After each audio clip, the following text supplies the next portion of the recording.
Om Sthapakaya cha dharmasya sarva dharma swarupine avatara varishtaya Ramakrishnaya te namaha.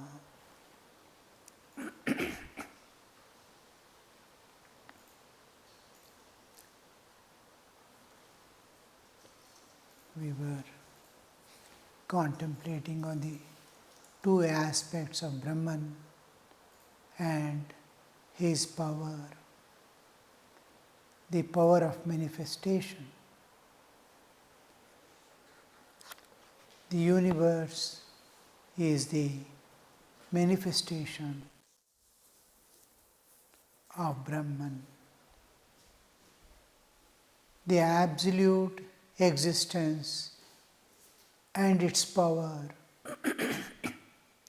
The power which manifests as universe is insignificant part of the power of Brahman. Somewhere in the infinite eternal existence, where there is neither time nor space, an iota of energy manifests as the universe. It is like our individual existence. Suppose I have tremendous powers. I can see, comprehend, I can speak, I can act, I can perceive through senses, I can feel through heart, I can work through my mind. Mind has infinite powers to expand, to understand, to contemplate. All these powers are in me. And I can act in various ways, through various instruments, in various capacities. Suppose a thought appears in my mind, or my finger moves. It is an insignificant part of my power. My finger moves. This small energy of mine, this small movement of mine is something like a huge manifestation of the universe. Such a huge universe of unimaginable dimension. We cannot conceive the various planes and various levels of existence of this universe. That universe is just like in the Brahman somewhere, a breath or a movement that is in an ocean, huge ocean, some small pulse power is manifesting as universe. So millions and millions of universes, Ananta Koti Brahmanda, appears and disappears every moment, and its play goes on and on in each cycle. So this manifestation of Shakti is not the total Shakti of Brahman. It is unimaginable dimension. Small iota of that Shakti manifests as his universe. Sri Ramakrishna is telling that Shakti which appears as innumerable universes is the something like a small movement in the Brahman, and he calls it as Kali. That we saw, it is like water called in different languages by different Shakti and Brahman. They are one and the same reality expressed in different ways. The same object is viewed in different ways, and there is difference in name, and not in the substance. Substantially it is one.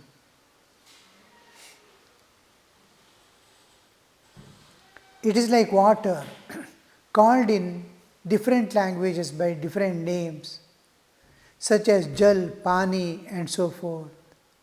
There are 3 or 4 ghats on a lake. The Hindus who drink the water at one place call it jal.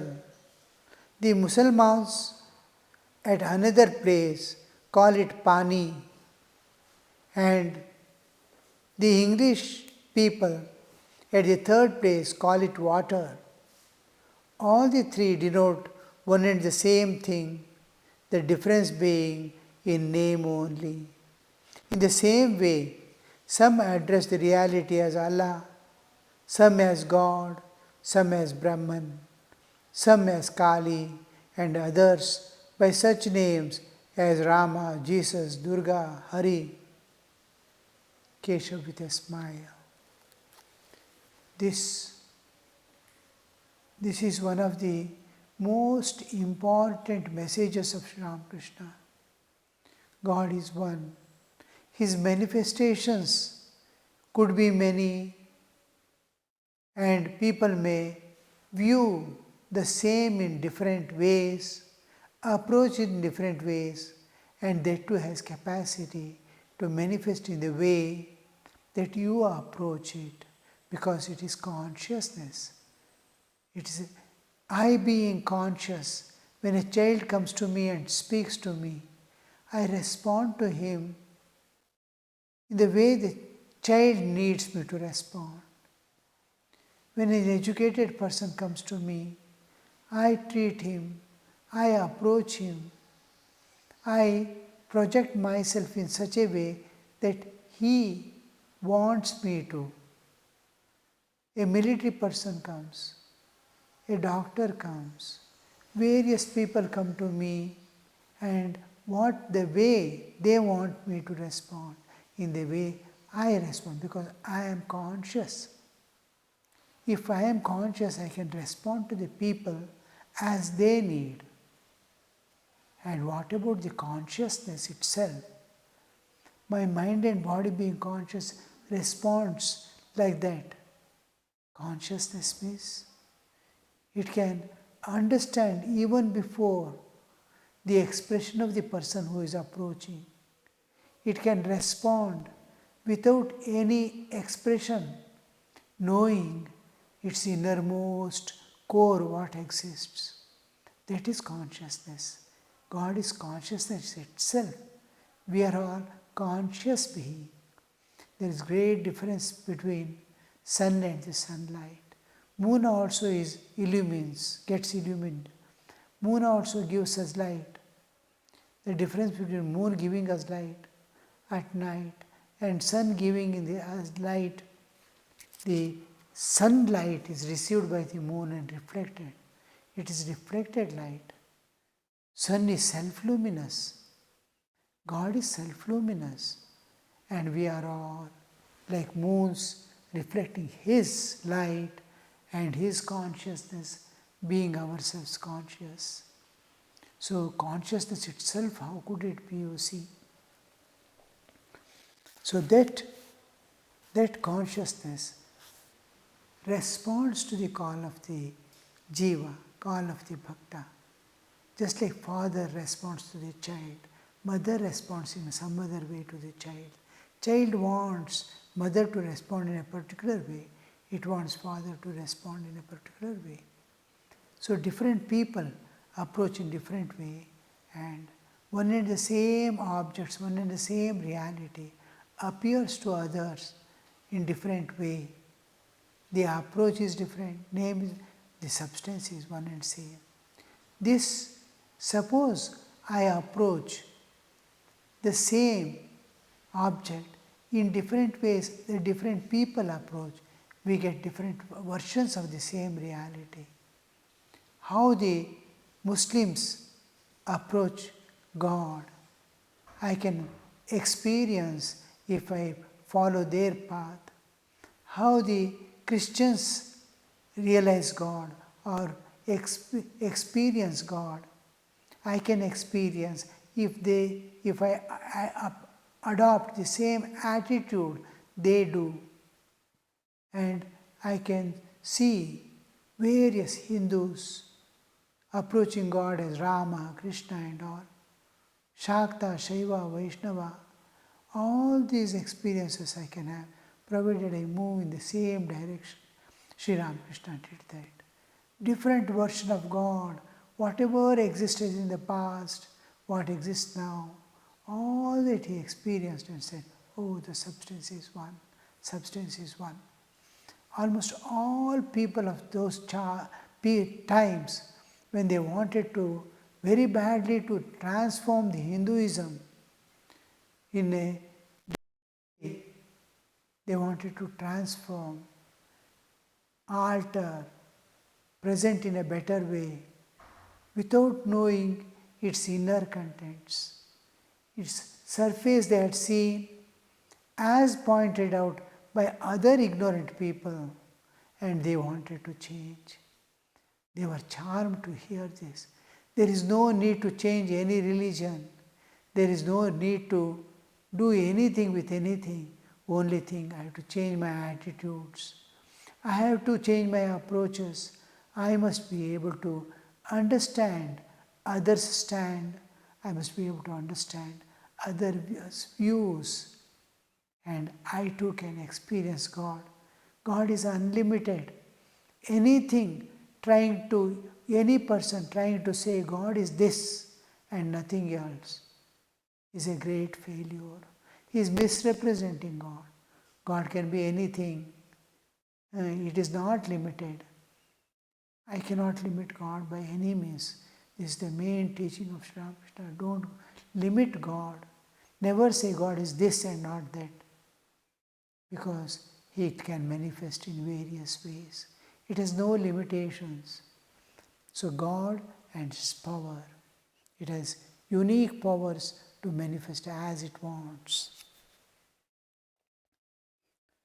Keshab and all were extremely charmed, and they are the people who wanted to change the whole thing about Hinduism. They wanted to establish new way of Hinduism. Then they understood, oh, we are splitting again. Sufficient branches are there. Sufficient ways of approaching God are there.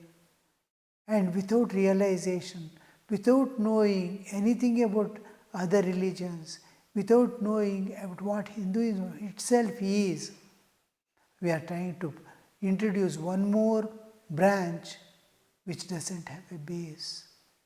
When they come to know, oh, we are all ignorant people, trying to change a tradition which is standing on the eternal principles, which is standing on realization of God. Have we realized God? No.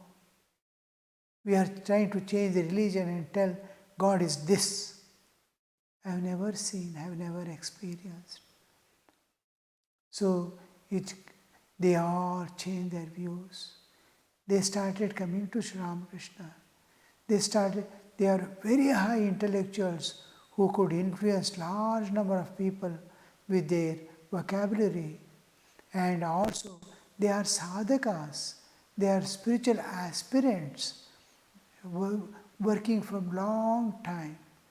Their life's experience, they have done deep study, but only thing they lack was realization.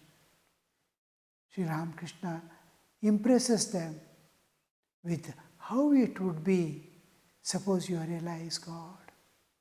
This is the way in which you see after one is climbing the same peak, reaching from one direction of the hill, the other is climbing from other. These two experiences need not be the same, but the altitude they are climbing will be the same. The paths are different. Finally, when a person reaches the ultimate, the summit, the peak of the mountain, then he sees others climbing from different directions, from different places.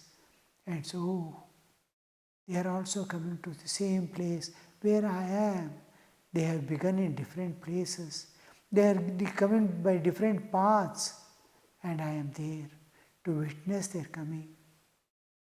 So, after reaching the ultimate goal of human life, the realization of God, what would be their state? What would be their experience? Sri Ramakrishna is giving them virtually.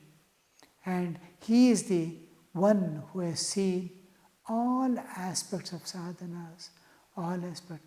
He is giving now various, they are all valid paths to reach the same goal. Keshab with a smile, describe to us, sir, how many ways Kali, the Divine Mother, sports in this world. The Chaitanya and Chit Shakti. You can see the individuals. Same power in all.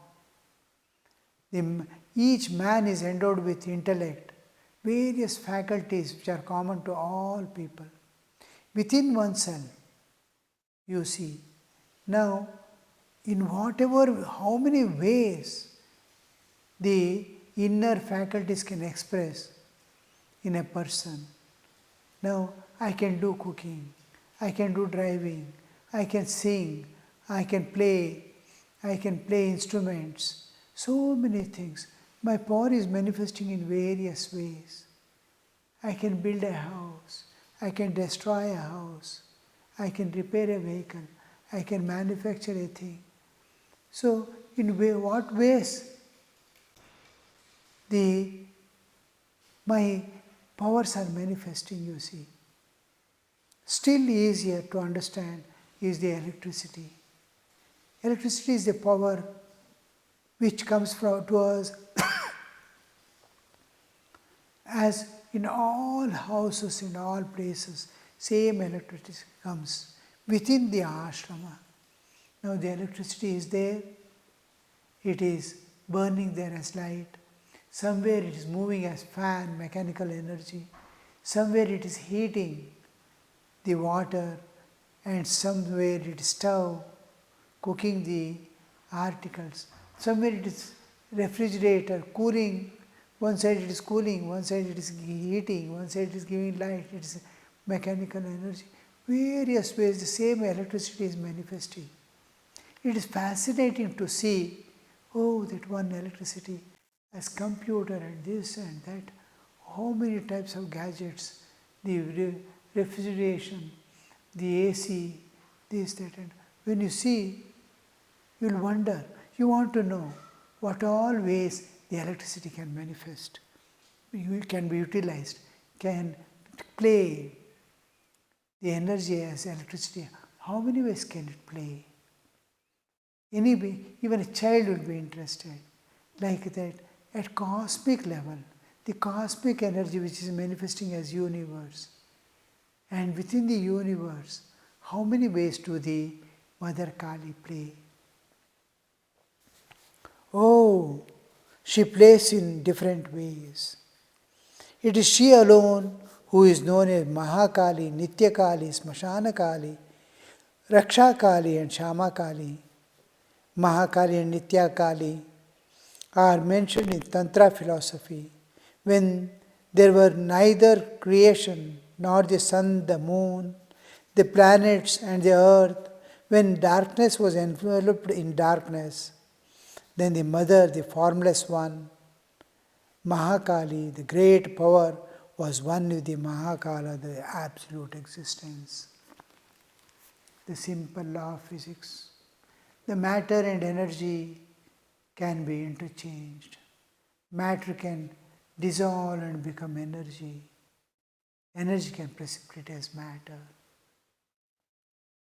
It is interchangeable. Matter and energy are different aspects of one reality, different ways of manifestation. So, energy can be converted into matter, matter can be converted into energy. So, this is the one basic principle. And the great power was one with the Mahakala, the great Kala and Kali. Kala has the reference to time, the great time. When I sleep off, my energy, or that I was seeing, understanding and all, my power, my energy merges in me. My power of all perception and understanding, of knowledge, merges in me. I, the Shuddha Chaitanya, the being, there, like that whole universe dissolves in the Absolute. The energy and the Chaitanya. The Absolute exists, the Adhara and Adheya. The power is manifestation of the Chaitanya, consciousness. Consciousness and its power. So, the time, the movement begins with time, Kala. When I sleep, my time, understanding, the time related to me, I am within me, the time is being measured, it's going on. I understand what is time for me. The concept of time need not be same for others. When in me itself, sometimes time is short, I am running. Sometimes time seems to be very slowly moving. But time by itself is, the universal time is moving in its own way. I understand in different ways, experience the time in different ways. And that time which I am understanding as time and its manifestation that I am experiencing the time merges in me. The time I am in deep sleep, I am not conscious of the sleep, the time. I am in deep sleep and I don't have time. Time understanding is not. Space also is not there. Time and space is not there in me. But the time and space exists. In the universe it's continuing. I alone am sleeping, and for me alone there is no time or space in when I am in deep sleep. Like that, when the universe dissolves, the universal time also, when I sleep, the universal time is going on. When universe dissolves, universal time dissolves. And the absolute time, unchanging eternity, the eternity continues. The eternity in which the time appears and time dissolves remains. That which is the source of universal time, the source of the whole universe and its movements, is called the great time, Mahakala. And that Mahakala, the great time, G capital and T capital, is not movement, time of movement as we experience. We experience time with respect to the movements that are taking place. The earth is moving, the moon is moving. All these movements are creating. If there are no movements, there is no time. Time is related to movements, the universe.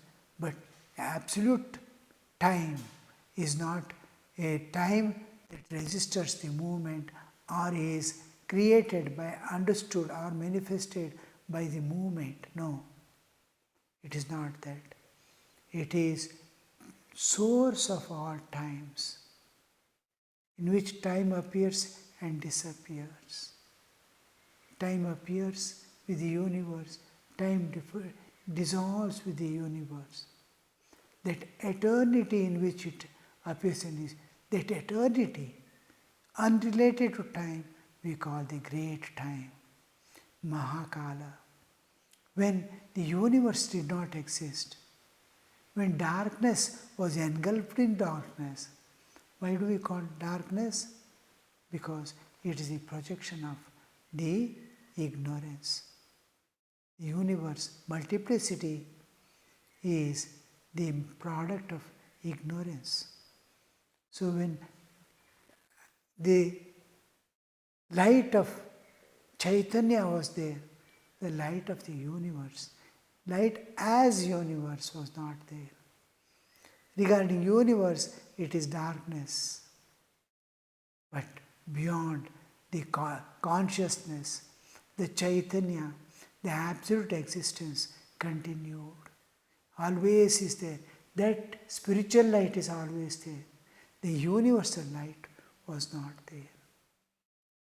It was engulfed.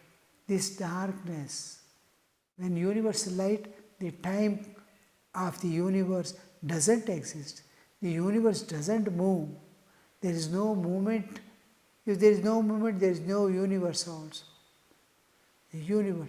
Time begins with universal movement. The universe coming into existence and start activities. Then the universal time comes into picture. So this time, this universe was not there. Time did not exist. That is a darkness, engulfed by darkness. Regarding the universe, regarding the absolute, it's always light and light alone. The spiritual light and light alone. This did not exist. What happened to this universe? Universe has become energy, Chit-Shakti, and it has become one with the absolute existence. The universe, the Chit-Shakti, the primordial power, the primordial energy of the existence merged in the existence. Just like when I sleep, my energy merges in me, my powers merge in me. Like that universe, it's for everything.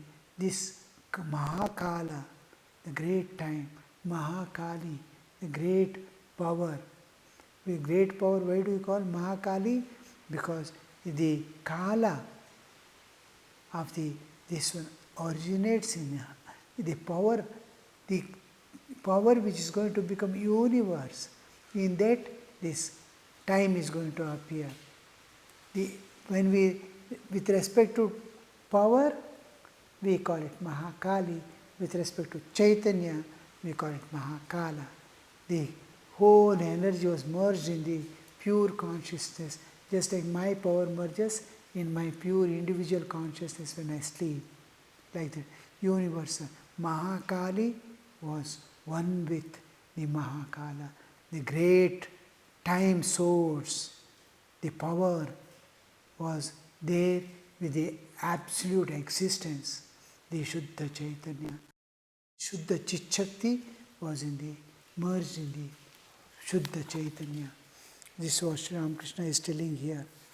The Mahakali, the great power was one with Mahakala, the absolute. The great power and the absolute existence. The absolute existence and its great power. The great power and the absolute existence. The Chit-Shakti and Shuddha Chaitanya. Shuddha Chaitanya and Shuddha Chit-Shakti.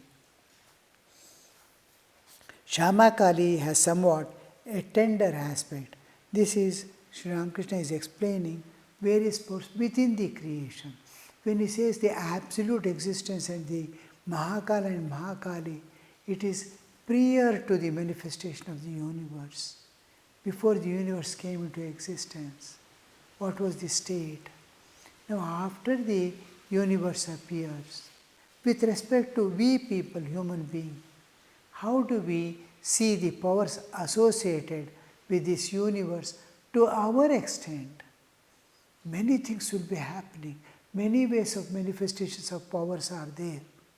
Sri Ramakrishna cannot explain that to us because our mind cannot conceive it. At manifestations of power, Chit-Shakti, Mahakali cannot be known at the cosmic level, but individual level, what we can understand, this Srishti Sthiti Pralaya, all jivas going back to source. So all this we can understand. Smashana, Mahakali, the creative aspect of the universe, I coming into existence, all this we can understand.